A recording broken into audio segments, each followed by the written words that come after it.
हो आज तुम्हारा राजाभिषेक है। नहीं नहीं माँ, अब मुझे राजा नहीं बल्कि मुझे वनवास जाना है। क्या वनवास जाना है? हाँ माँ, मेरे ये बेटा तुम वनवास क्यों जाओगे? ऐ माँ, एक समय मेरे धर्मात्मा पिता का युद्ध में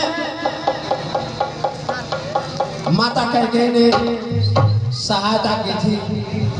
उस समय पिताजी ने 2 वरदान मांगने को बोले थे। माता कैकेयी ने बताई थी कि मैं इसे धरोहर के रूप में रख लेता हूँ, जरूरत पड़ने पर कभी मांग लूंगा। सोए माँ, आज वह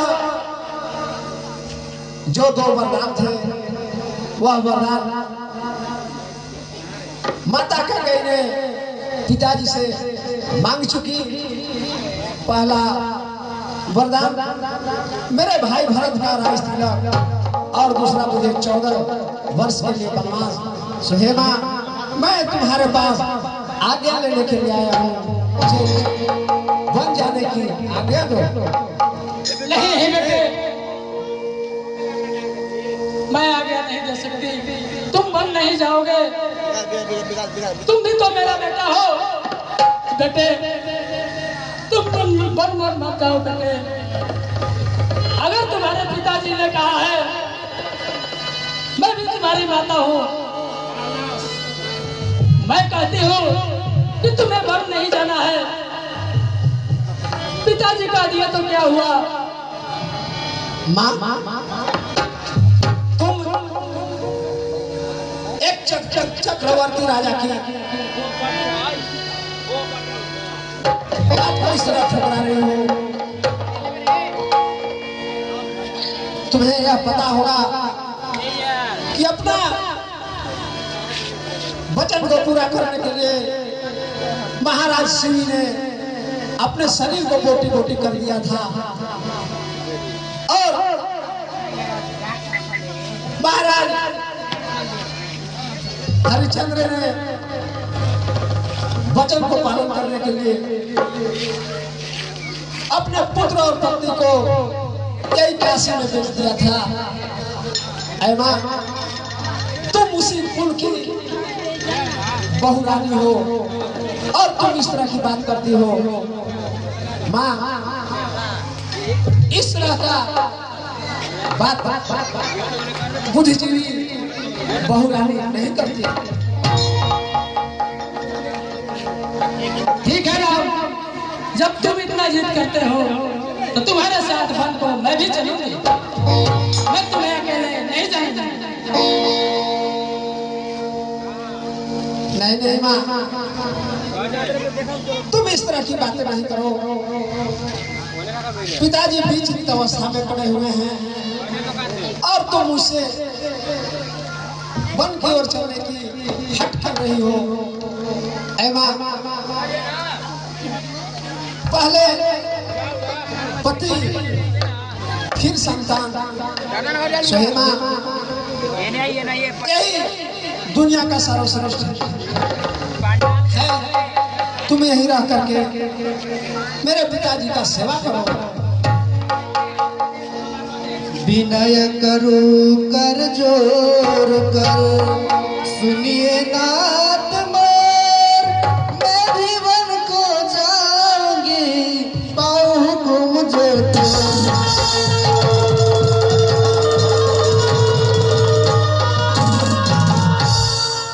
स्वामी, मैं भी आपके साथ वन को जाऊंगी।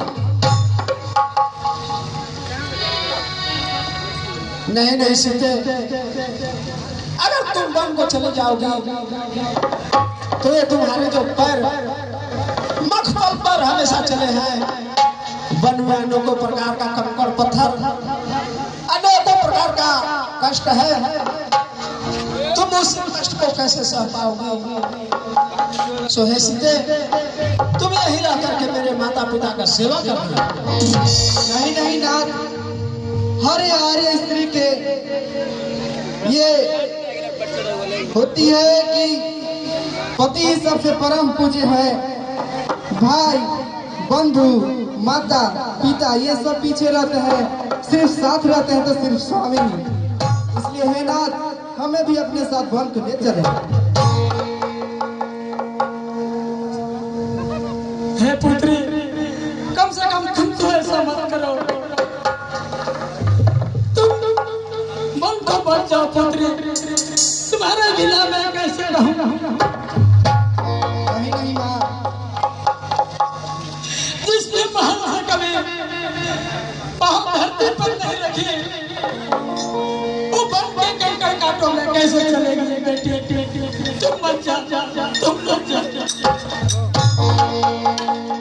नहीं नहीं माँ, ऐसे जहाँ पति रहते हैं वहीं पत्नी का आश्रय रहता है। इसलिए है माँ, हमें बन जाने से आप ना रोके। सीते, तुम यही रह करके मेरे माता पिता का सेवा करो। मैं वन को जा रहा हूँ, तो इन्हें कोई देखने वाला नहीं होगा, इसलिए तुम यही रह करके मेरे माता पिता का सेवा करो। नहीं नहीं नाथ, आप जब इतना हट कर रहे हैं तो आपको 1 मिनट रुकना होगा। वो क्यों?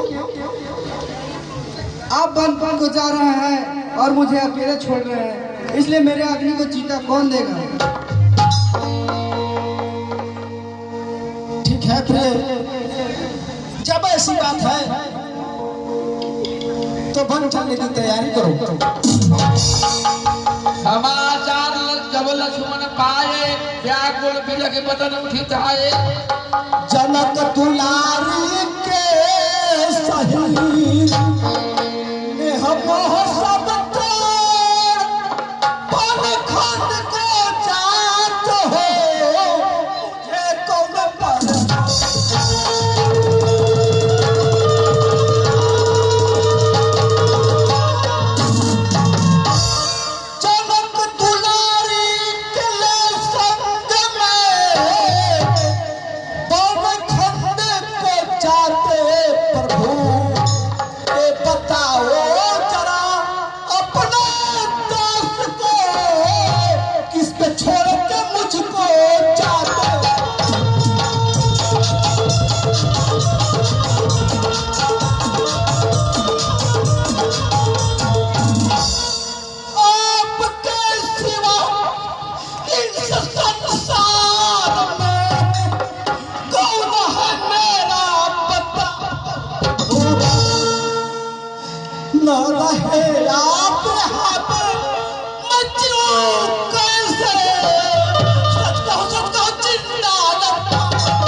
आप यहाँ नहीं रहेंगे, मैं एक पल भी आपके बिना यहाँ नहीं रह सकता भैया।